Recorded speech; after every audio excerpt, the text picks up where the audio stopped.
এখন দর্শকদের অবাক লাগছে, অবাক লাগার তো কিছু নাই। 3 মাস 4 মাস 5 মাস আগে আপনাদের এই খেলাযোগের শোতে বসে বলে গেছি এই ঘটনাগুলো। তখন আমাদের বলা হয়েছে দালাল। অল্পতে আসলে কোটিপতি হওয়ার একটা বড় মাধ্যম হতে পারে বিপিএল। কখনো কি আপনি এরকম কোনোটা ভেবেছেন?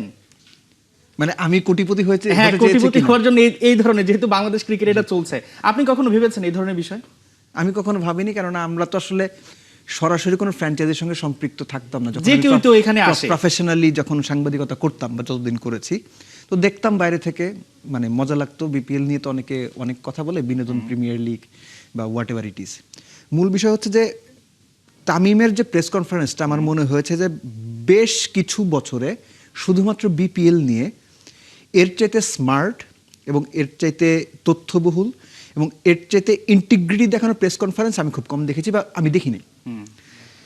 প্রতিটা জায়গায় তামিম যে তথ্যগুলা দিনের পর দিন গোপনীয় ছিল, যে তথ্যগুলার ছাপিয়ে বিভিন্ন ক্রিকেট বোর্ডের বিভিন্ন সদস্যরা জনগণকে বিভ্রান্ত করার মতো তথ্য দিতেন, সেগুলো অনেকটাই সামনে চলে এসেছে। তো কে আসলে মূল দায়ী?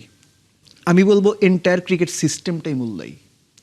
দেখেন, প্রত্যেকটা বোর্ড, লাস্ট দুটো বোর্ড আপনি খেয়াল করেন, ফারুক আহমেদের বোর্ড, আমিনুল ইসলাম বুলবুলের বোর্ড, দুটো বোর্ডেরই একটা জায়গায় খুব উদগ্র আগ্রহ ছিল বিপিএল আয়োজন করা। খেয়াল করে দেখেন, সেটা যে কোনোভাবে। এই যে ফারুক আহমেদের সময়, এখন মূল কথা হচ্ছে যে এই হয় নাই, আগের আসলে 12 কোটি লস, তার আগের আসলে 15 কোটি লস। আমি লসের দিকে যাচ্ছি না।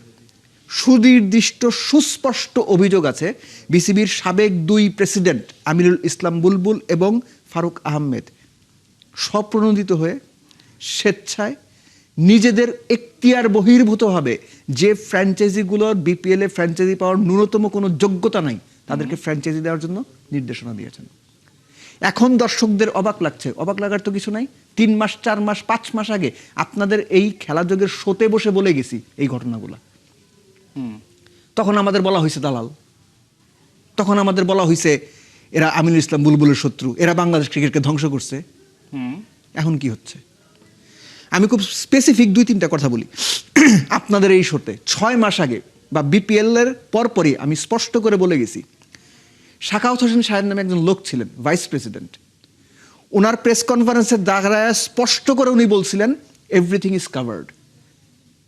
ভুল অশুদ্ধ উচ্চারণের বাংলায় স্পষ্ট করে বলছিলেন যে এভরিথিং ইজ কাভার্ড, এরকম করে।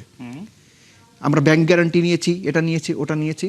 আপনাদের শোতে আমি দেব চৌধুরী বলে গিয়েছিলাম একটা টিম ছাড়া কেউ ব্যাংক গ্যারান্টি দেয় নাই।